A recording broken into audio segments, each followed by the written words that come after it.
కాబట్టి ఇక్కడ మనం చూసినట్లయితే మనం దోషాల చేత, మన పాపాల చేత ఆయన్ని విసిగిస్తున్నాము, ఆయాస పెడుతున్నాము అని ఇక్కడ రాయబడింది అని చెప్తూ తర్వాత వచనంలో చూస్తే నేనే నా చిత్తానుసారంగా నీ అతిక్రమములను తుడిచివేయుచున్నాను.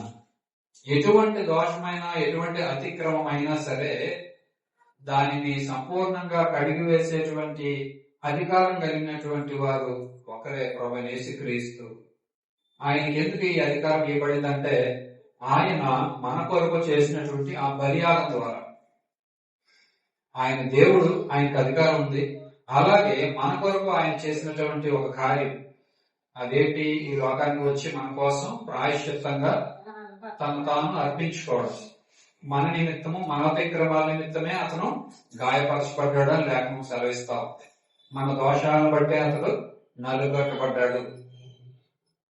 మన దోషాలన్నీ కూడా ఆయన మీద మోపబడ్డాయి. కాబట్టి ఈ దోషాలన్నిటి నిమిత్తము మనల్ని తిరిగి వాటి నుంచి విడిపించడానికి, ఇశ్రాయేలీయుని ఏ విధంగా ఐగుప్తు దాస్యంలో నుంచి ఆయన విడిపించాలని అనుకున్నాడో అలాగే తన యొక్క పిల్లలందరినీ కూడా పాపం అనేటువంటి దాస్యం నుంచి ఆయన విడిపించాలి అని ఈ కార్యం జరిగించాడు ఆయన. కాబట్టి ఈ కార్యం ద్వారా మనము దేన్ని ఆశ్రయిస్తున్నామంటే ఆయన శిలువ బలియాగాన్ని మనం వెళ్ళి ఆశ్రయిస్తా ఉన్నాము. దానిని ఆశ్రయించడం ద్వారా మనకి మన పాపాల నుంచి విడుదల, క్షమాపణ దొరుకుతుంది. కాబట్టి మన దోషాల చేత మనం ఆయన్ని దుఃఖపెట్టకుండా, ఆయాస పెట్టకుండా మనం ఏం చేస్తున్నామంటే మనం యేసుక్రీస్తు, ఆయన కుమారుడైనటువంటి యేసుక్రీస్తు వారి రక్తంలో మనం వాటిని కడుక్కొని పరిశుద్ధంగా దేవుణ్ణి మనం సమీపిస్తున్నాం. ఆయన పరిశుద్ధ పర్వతం దగ్గరికి, ఆయన పాదపీఠం దగ్గరికి మనం వెళ్ళాలి అంటే అక్కడ ఎత్తడి గంగాలు ఉంది. అందులో మనం ఏం చేయాలా, మనలో మనం శుద్ధి చేసుకొని కడుక్కొని లోపలికి వెళ్ళాలి. అది పరిశుద్ధ స్థలంలో. అలాగే మనము కూడా ఆయన్ని ఆరాధించాలి, స్తుతించాలి, ఆయనకి కానుక ఇవ్వాలి, అలాగే మనం ఆరాధన చేయాలి. ఇవన్నీ చెయ్యాలి అంటే, బలలో పాల్పొంగలు పొందాలి అని అంటే, ఇవన్నీ చేయాలంటే మనము కూడా ఆ యొక్క ఎత్తడి గంగాల దగ్గర ఏ విధంగా వాళ్ళు శుభ్రపరచుకొని వెళ్ళారో మనము కూడా మన యొక్క హృదయాన్ని శుభ్రపరచుకొని వెళ్ళాలి. మన హృదయం మలినంగా ఉండి మనం ఇవన్నీ చేస్తామని అంటే దేవుడు వాటిని అంగీకరించడు. నా హృదయం నేను దేవునికి సంపూర్ణంగా ఇవ్వకుండా నేను ఆరాధిస్తానంటే కుదరదు. ఆ హృదయాన్ని సంపూర్ణంగా ఇవ్వకుండా నేను బలలో పాల్గొని పొందేస్తాను అని అంటే అదేదో నీ సాటిస్ఫాక్షన్ కోసం నువ్వు చేసుకుంటున్నావు. అది దేవుని యొక్క చిత్తానుసారంగా కాదు. కాబట్టి నేనే నా చిత్తానుసారంగా నీ అతిక్రమాలన్నింటినీ తుడిచివేస్తాను, కడిగి వేస్తాను అని చెప్తా ఉన్నాడు. నేను నీ పాపాలను జ్ఞాపకం చేసుకోను అని అంటా ఉన్నాడు. మనం ఎదుటివారి ఏదైనా తప్పు చేస్తే దాన్ని జ్ఞాపకం పెట్టుకుంటారు. నువ్వు ఆ రోజు అలా చేసావు కదా, నేను మర్చిపోను ఆ విషయాన్ని. మనుషులుగా మనం ఏమంటాము, నేను మర్చిపోను నువ్వు ఆ రోజు చేసిందని అన్నాడు. కానీ దేవుడు చెప్తా ఉన్నాడు, నేను నీకన్నిటికీ కూడా వాటిని జ్ఞాపకము చేసుకోను, క్షమిస్తాను, కడిగి వేస్తాను, ఇంకా మళ్ళీ జ్ఞాపకం చేసుకోను. నేను జ్ఞాపకం చేసుకోను కాబట్టి నువ్వు తిరిగి మరలా దాని వైపు వెళ్ళకూడదు. నువ్వెందుకు జ్ఞాపకం చేసుకుంటున్నావు? అది నేను జ్ఞాపకం చేసుకొని చెప్పాను, నువ్వు మరలా దాని వైపు ఎందుకు చూస్తున్నావు? దాని దగ్గరికి ఎందుకు వెళ్తున్నావు? నువ్వు కూడా దాన్ని జ్ఞాపకం చేసుకోకూడదు కదా, పూర్తిగా దాన్ని విడిచిపెట్టాలి కదా, మరలా దాని దగ్గరికి వెళ్ళకూడదు కదా అని దేవుడు మనల్ని హెచ్చరిస్తా ఉన్నాడు. నాకు జ్ఞాపకం చేయము, మనం కోడి బాధితము, నీవు నీతిమంతుడిగా తీర్చుకున్నట్లు నీ యొక్క వ్యాఖ్యాన్ని వివరించును. దేవుడితో మనం వాదించగలం, అసలు వాదించగలం. దేవుడైతే చెప్పగలిగాడు, నాలో పాపం అన్నదని మీరు ఎవరైనా స్థాపించగలరా, నిరూపించగలరా అని ఆయన ప్రశ్న వేసాడు. అదే ప్రశ్న మనం వేయగలం. మనం అదే ప్రశ్న వేసామంటే దేవుడు పెద్ద చిత్త విప్పి చూపించేస్తాడు. ఇదిగో ఇన్ని ఉన్నాయి, ఎలా అడుగుతాడు అసలు? కాబట్టి మనిషి జన్మతః పాపి, మనిషి యొక్క నైజం కూడా పాప నైజమే. అదే పాప నైజంతో వెళ్తా ఉంటాం. దేవుని సన్నిధిలోకి వచ్చి మరి క్రీస్తు రక్తంలో కడగబడినప్పటికీ కూడా ఆ పాప నైజంలో ఉన్నటువంటి లక్షణాలు కొన్ని వెంటాడుతూ ఉంటాయి. కొంతమంది వాటికి లోబడుతూ ఉంటారు, వాటిని అనుసరిస్తూ ఉంటారు, వాటిని పాటిస్తూ ఉంటారు. కొంతమంది దేవుని యొక్క వాక్యాన్ని బట్టి, ప్రార్థన బట్టి వాటిని జయించి ముందుకు వెళ్తా ఉంటారు. నిజమైనటువంటి విశ్వాసులు మనం ఏం చేయాలంట, ప్రతి ఒక్క దేవుని గరిష్టకరమైనవన్నిటినీ కూడా ఒకటిగా మనం తీసి పారవేసుకొని వాటిని జయించుకుంటూ ముందుకి వెళ్ళిపోవాలి, కానీ తిరిగి వెనక్కి మనం చూడకూడదు. కాబట్టి ఇక్కడ దేవుణ్ణి మనం ఎన్నిసార్లు విసిగిస్తున్నాము, ఎన్నిసార్లు మనం ఆయాసపడుతున్నాము అనేటువంటిది మనం ఇక్కడ గమనించాలి, మనకు మనంగా ప్రశ్నించుకోవాలి. తర్వాత ఇంకొక వచనాన్ని చూద్దాము. అదే యెషయా గ్రంథంలో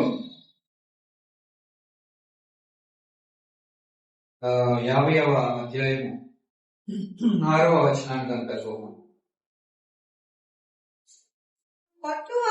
కొట్టువారికి నా వీపును అప్పగించుని, వెంట్రుకలు పెరుగువేయ వారికి నా చెంపలను అప్పగించుని, ఉమ్మివేయు వారికి అవమానపరచు వారికి నా ముఖము దాచుకొనలేదు. ప్రభువు యెహోవా నాకు సహాయం చేయువాడు కనుక నేను సిగ్గుపడనని ఎరిగి చెకుముకు రాతి వలె. చాలండి.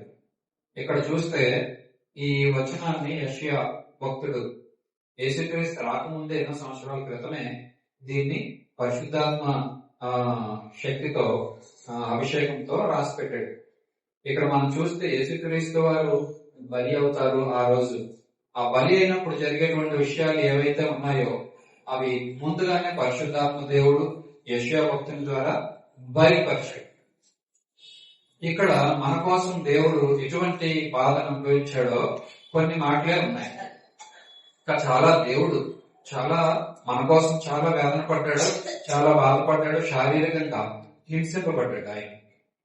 ఇక్కడ కొన్ని మాటల్ని పరిశుద్ధాత్మ దేవుడు గుర్తు చేస్తా ఉన్నాడు మనకి. కొట్టు వారికి నా వీపుని అప్పగించాను నేను కదా. ఆయన యొక్క వీపంతా కూడా చీల్చబడి కన్నబడి కొరడాలుగా కొట్టారు. ఆ కొరడాలు చివరన చిన్న చిన్న కుక్కలా ఉంటాయి నిజంగా. అవి ఎలా కొట్టినప్పుడు ఏమవుతాయంటే ఆ రింగ్స్ ఇలాగా స్కిన్ కి ఇలాగా టచ్ అయిపోయి అలాగా ఉండిపోతాయి అన్నమాట. మళ్ళా వాళ్ళు ఇలా లాగుతారు. లాగినప్పుడు ఏమవుతుంది, ఇంకా స్కిన్ వచ్చేస్తా ఉంటది.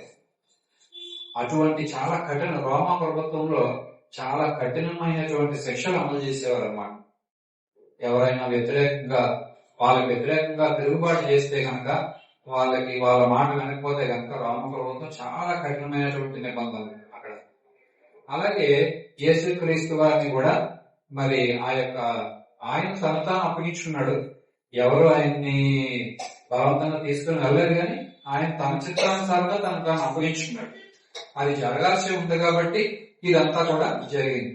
అయితే ప్రభువారు దేవాది దేవుడైతే ఆయన ఏం చేశాడట, మన కొరకు, మన అతిక్రమాల కొరకు ఆయన నిలబెట్టబడ్డాడు. ఏ విధంగా నిలబెట్టబడ్డాడట, కొట్టువారికి నా యొక్క వీటిని నేను అప్పగించేశాను, మీరు ఏం చేస్తారో చేయండి, ఏది ఏమైనప్పటికీ కూడా నా ప్రజలను నేను విడిపించాలి, ఆ పాపం నుంచి నా ప్రజలను నేను విడిపించాలి అనేటువంటి ఉద్దేశంతో దేవుడు తన యొక్క దేహాన్ని అంతటిని మన కొరకు అర్పించాడు.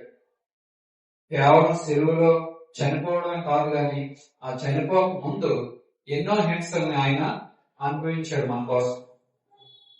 అలాగే వెంట్రుకలు పెరిగిపోయే వారికి నా చెంపలను అప్పగించాను. సరే, దేవాది దేవుడిని వాళ్ళు ఎంతో అవిధేయతతో, మరి వాళ్ళకి ఆ యొక్క స్పష్టత లేదు. దేవుడు అనేటువంటి స్పష్టత, అతను మెస్సయ్య, అతను మన పాపాల కోసం వచ్చాడు, ఇటువంటిది ఏమీ లేదనమాట. ఈ లోక సంబంధమైనటువంటి రాజు అక్కడ ఉన్నాడు, ఇతనే ఒక రాజు అని చెప్పుకోవడానికి. కాబట్టి అతను సిలువే. చివరికి ఆ బందిపోటు దొంగనన్నా కోరుకున్నారు, కానీ జీవాధిపతిని మాత్రం సిలువకి వాళ్ళు అప్పగించేశారు. అటువంటి స్వభావం మనిషిది అనమాట. కాబట్టి ప్రభువారు ఇదంతా మనిషి యొక్క నైజము అంతా ఎరిగి కూడా ఆయన ఏం చూపిస్తున్నాడు మన పట్ల? ప్రేమనే చూపిస్తున్నాడు.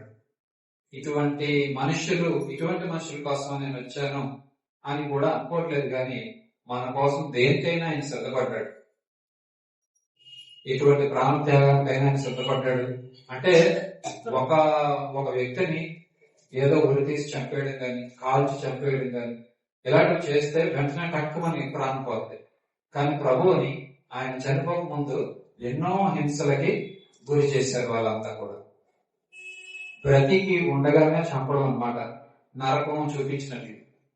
అలా కొట్టి కొట్టి కొట్టి కొట్టి ప్రాణం పోయేంత వరకు కొట్టారు అనుకోండి, ఎలా ఉంటది అటువంటిది శారీరకంగా. అంటే ఆయన దేవుడు కదా అంటే అయినా సరే ఆ నొప్పి అదంతా కూడా ఆయనకు తెలుసు. ఆయన మనిషిగానే ఉన్నాడు. ఆయన దేవునిగా ఎక్కడ తాను ఆ యొక్క మహిమని గాని ఏది కూడా వినియోగపరచలేదు. ఆ సమయంలో మనల్ని హింసిస్తే ఎటువంటి నొప్పి కలుగుతుందో ఆ బాధలన్నీ కూడా ఆయన స్వయంగా అనుభవించాడు. ఆయన నొప్పి తెలియకుండా తండ్రి చేసేలేదు. ఆ బాధ, ఆ నొప్పి అంతా తెలుసు, అదంతా కూడా అనుభవించాడు స్వయంగా ఆయన. తర్వాత ఉమ్మి వేయి వారికి, అవమానపరచు వారికి నా ముఖాన్ని, ఎంత అవమానకరమైంది ముఖం మీద ఉమ్మ వేయడం అంటే. సృష్టికర్త అయినటువంటి దేవుని ముఖం మీద ఉమ్మి వేశారు. ప్రభు అని అన్నా నేను దాచుకోలేదు. ఎందుకోసం తెలుసా? మీకోసం. మిమ్మల్ని ప్రేమించాను కాబట్టి నా ముఖాన్ని నేను దాచుకోను. దాని మీద ఉమ్ము వేయించుకుంటాను, పెరుగు వేయించుకుంటాను, వెంట్రుకలన్నా పెరుగు వేయించుకుంటాను మీకోసం. నేను దాచుకోను మీకోసం అని ఆయన బహిరంగంగానే చెప్తా ఉంటాడు. ఆయన నేను నా ముఖాన్ని దాచుకోలేదు. అలాగే ఆయన సిగ్గుపడలేదు. ఈ కార్యాన్ని చేయడానికి ఆయన గర్వంగా ఫీల్ అయ్యాడు తప్పితే సిగ్గుపడలేదు ఆయన. ఎందుకు సిగ్గు? మనల్ని అందరినీ దాసత్యంలో నుంచి విడిపించి అపవాదిని ఓడించి అపవాది మీద మనకి విజయాన్ని అనుగ్రహించడానికి దేవుడి కార్యం చేశాడు. కాబట్టి ఎంతో గర్వంగానే చేశాడు ఆయన, ఎంతో ప్రేమతో గర్వంగా చేశాడు ఆయన. సిగ్గుపడాల్సిన అవసరం లేనే లేదు అసలు. కాబట్టి ఈ యొక్క కార్యాన్ని దేవుడు అంటే ఇదంతా మనకి గమనిస్తే నా కోసం ఇంతగా దేవుడు ఈ కార్యాన్ని చేశాడా? పాపనైన నన్ను ఇంతగా దేవుడు నన్ను ప్రేమిస్తున్నాడా? చాలా మంది రక్షింపబడిన వారి యొక్క సాక్ష్యాన్ని కూడా వింటే యేసుక్రీస్తు వారి యొక్క శిలువ యజ్ఞాన్ని చూసే చాలా మంది ఎక్కువగా ఆ యొక్క మారు మనసు పొంది రక్షణ పొందినటువంటి అనుభవాలు చాలా మందికి ఉన్నాయి.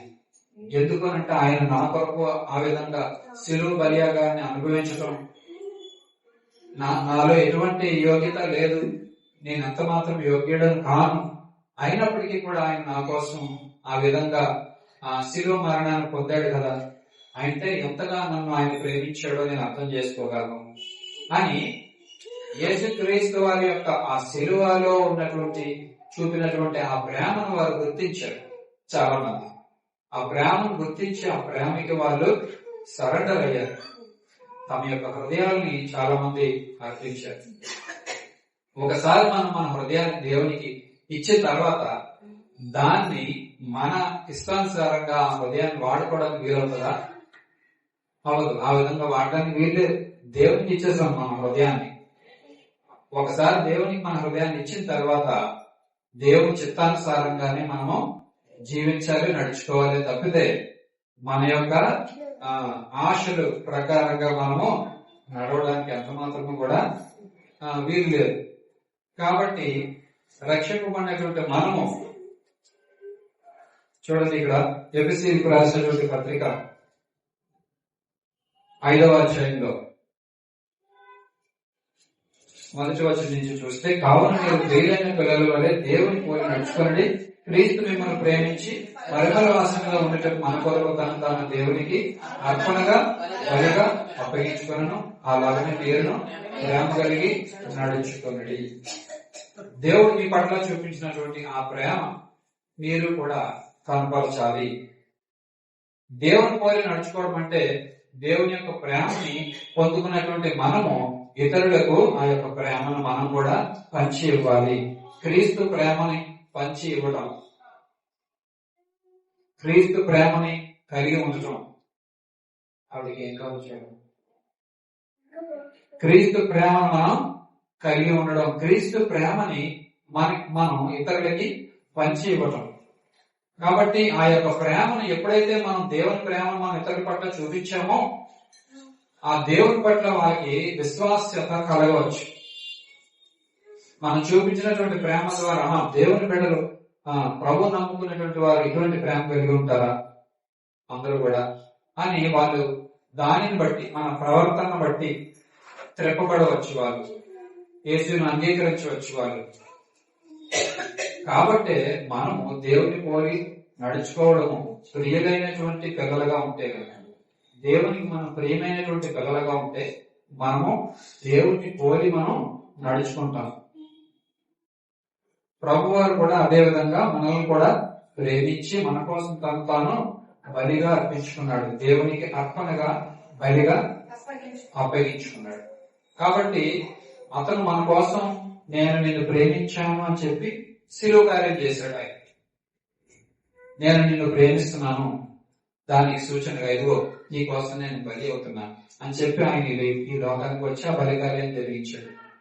మరి మనం కూడా దేవుని ప్రేమిస్తున్నాము అని అంటే దేవుని ఆజ్ఞల్ని పాటించాలి, దేవుని కట్టడాల్ని పాటించాలి. దేవుని ప్రేమ పొందుకున్న మనం ఆ ప్రేమను తిరిగి ఇతరులకి పంచి ఇవ్వాలి. కాబట్టి దేవుని పోలి నడుచుకోవడం అంటే ఏంటి అంటే దేవుడు మన పట్ల చూపిన ఆ ప్రేమ మనం పొందుకున్నామో అది ఇతరులకి మనం షేర్ చేయాలి. ఇతరులకి మనం ఆ ప్రేమను కనపరిచినప్పుడు వాళ్ళు కూడా రక్షణ పొందడానికి అవకాశం ఉంటది. దేవుని ప్రేమను వాళ్ళు తెలుసుకుంటారు. కాబట్టి దేవునికి మనం ప్రియమైనటువంటి పిల్లలుగా ఉండాలంటే ఆయన యొక్క ఆజ్ఞల్ని అనుసరించి మనము నడుచుకోవాలనేది లేఖనము సెలవిస్తా ఉంది. తర్వాత చూస్తే కనుక ఫిలిప్పీయులకు రాసినటువంటి పత్రికలో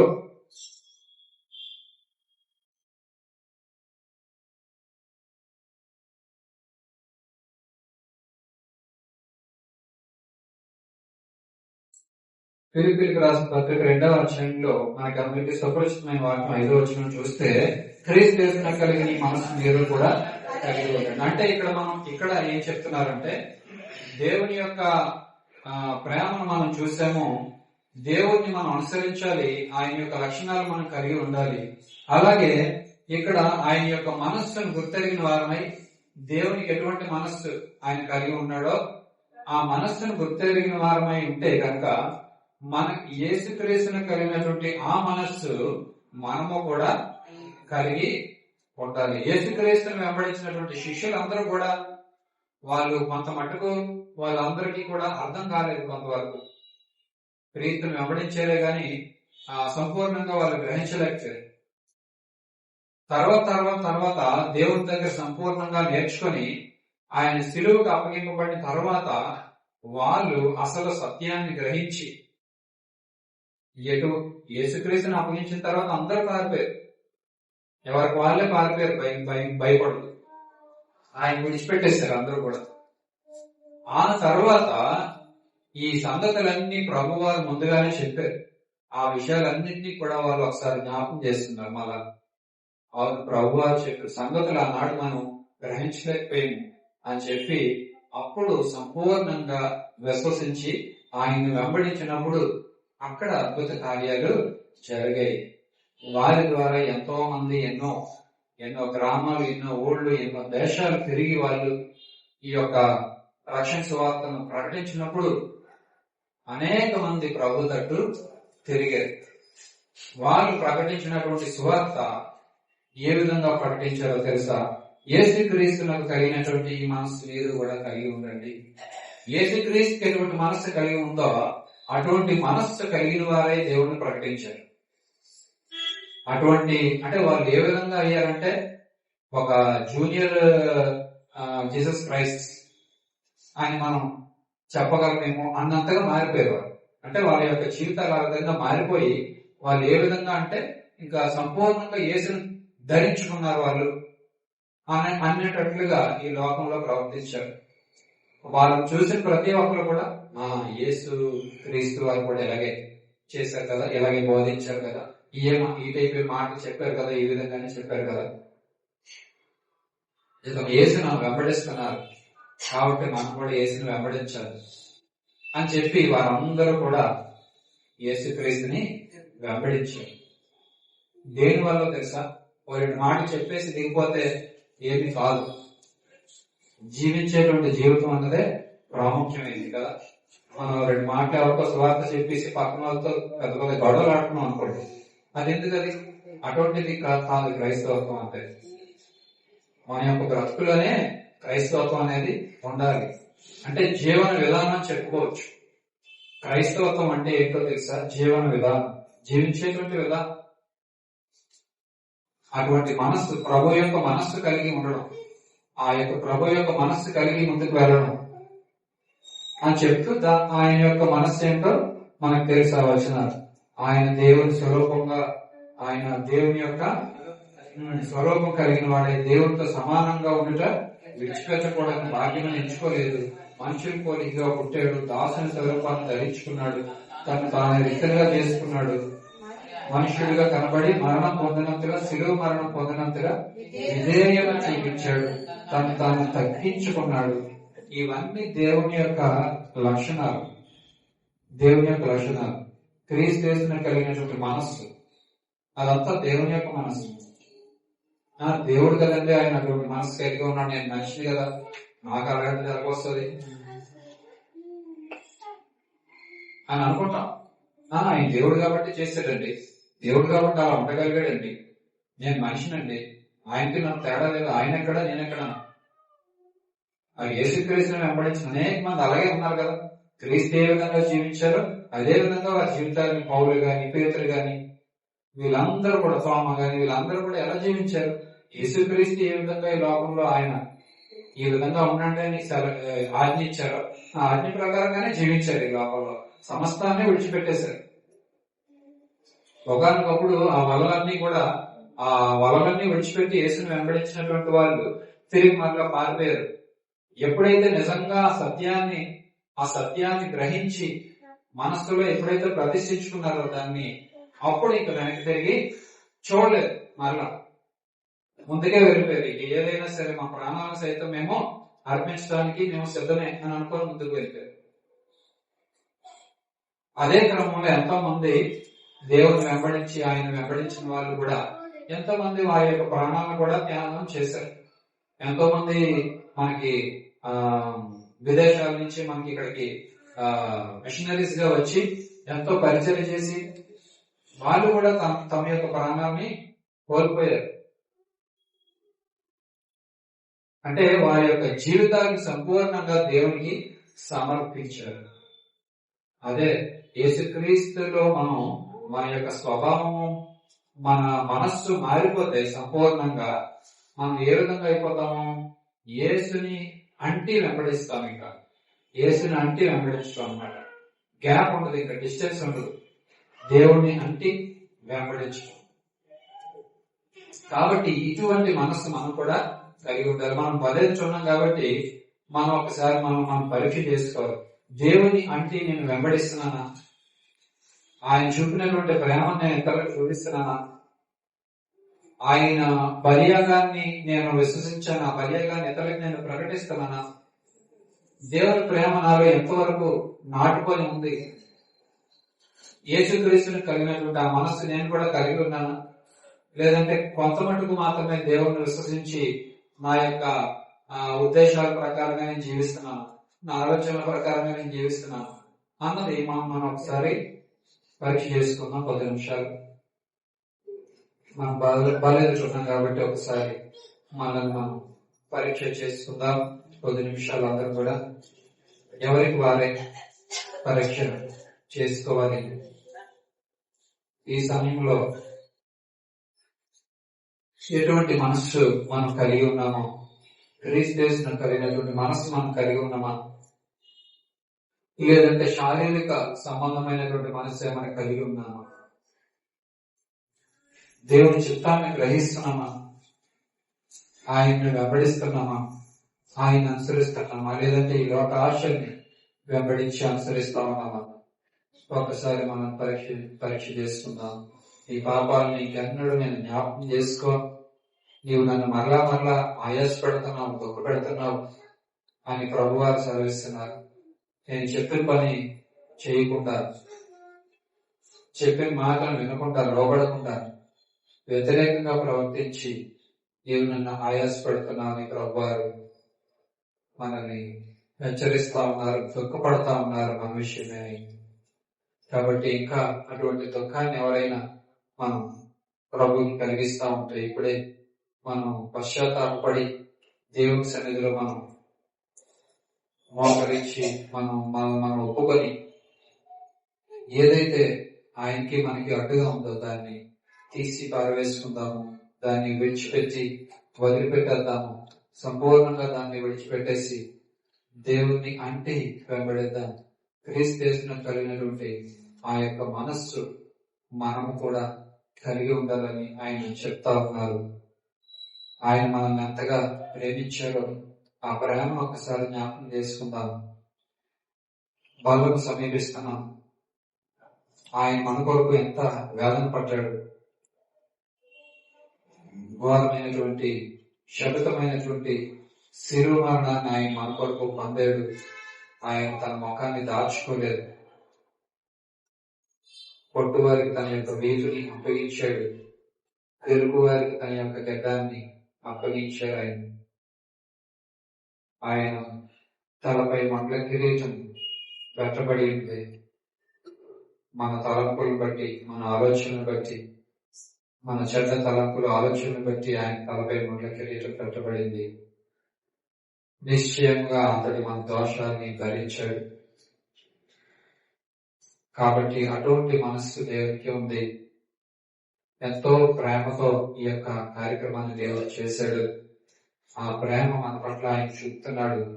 మనం ఆ ప్రేమను పొందుకున్న వారమే. ఆ ప్రేమ ఇతరులకు మనం చేస్తున్నాం. ఒకసారి మనం పరీక్ష చేసుకొని వాళ్ళని సమీపిద్దాము.